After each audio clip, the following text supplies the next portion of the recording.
Day 3లో బ్యాటింగ్లో అదరగొట్టిన team India day 4 మొదట్లో బౌలింగ్లో అదరగొట్టినప్పటికీ కొన్ని మిస్టేక్స్ వల్ల ఆస్ట్రేలియాని ఆల్అవుట్ చేయలేకపోయింది. డే స్టార్టింగ్లో బ్యాటింగ్ చేసిన టీమిండియా తక్కువ టైంలోనే తమ లాస్ట్ వికెట్ కోల్పోయి బౌలింగ్ ఆరంభించింది.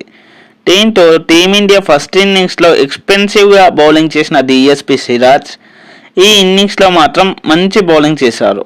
105 పరుగుల లీడ్తో సెకండ్ ఇన్నింగ్స్ స్టార్ట్ చేసిన ఆస్ట్రేలియాకి స్టార్టింగ్లోనే మన బౌలర్స్ నుండి మంచి షాక్ ఇచ్చింది. లాస్ట్ మ్యాచ్లో బ్యాటింగ్లో అదరగొట్టిన ఓపెనర్ శామ్ కర్న్స్ని 7th ఓవర్లోనే బూమ్రా అద్భుతంగా వచ్చేశారు. అలానే బూమ్రా సెలబ్రేషన్స్ కూడా ఒక రివెంజ్ లాగా అనిపించింది. ఆ తర్వాత కాసేపటికి డిఎస్పి సిరాజ్ ఛార్జ్ తీసుకొని కవాజా వికెట్ తీశారు.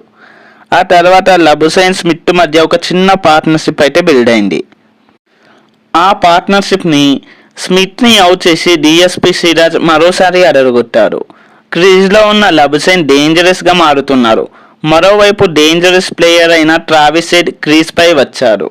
అలాంటి టైంలో బూమ్రా బర్త్డే బాయ్ అయిన ట్రావిస్ హెడ్ని కేవలం ఒక్క పరుకే అవుట్ చేశారు. ఎవరు అయినా బర్త్డే బాయ్కి గిఫ్ట్ ఇస్తారు, బట్ ఇక్కడ బర్త్డే బాయ్ బూమ్రాకి తన 200th టెస్ట్ వికెట్గా గిఫ్ట్ ఇచ్చారు. అదే ఓవర్ చివరి బాల్లో మిచెల్ మార్ష్ని కూడా అవుట్ చేశారు బూమ్రా. దీంతో కేవలం 10 బాల్స్ వ్యవధిలోనే ఆస్ట్రేలియా 3 వికెట్స్ కోల్పోయింది. ఆ తర్వాత బూమ్రా అలెక్స్ క్యారే వికెట్ తీసినప్పటికీ లబుసైన్ హాఫ్ సెంచరీతో టీమిండియాకి డేంజరస్గా మారుతున్నారు.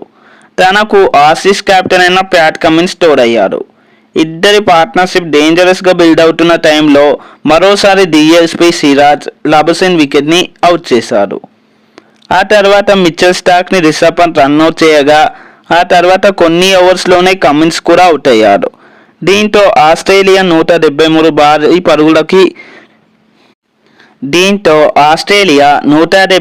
పరుగులకి 9 వికెట్స్ కోల్పోయి మంచి లీడ్లో కొనసాగుతుంది. లాస్ట్లో వచ్చిన బోలాన్ లయన్తో కలిసి లాస్ట్ వికెట్ పడకుండా సెకండ్ హైయెస్ట్ పార్ట్నర్షిప్తో ఆస్ట్రేలియా స్కోర్ని 333 వరకు పైగా చేర్చారు. దీంతో డే 4 ముగిసేసరికి ఆస్ట్రేలియా 228/9గా ఉంది. సో మన బౌలర్స్లో Bumrah 4 wickets, Siraj 3 wickets, Jadeja 1 wicket తీశారు.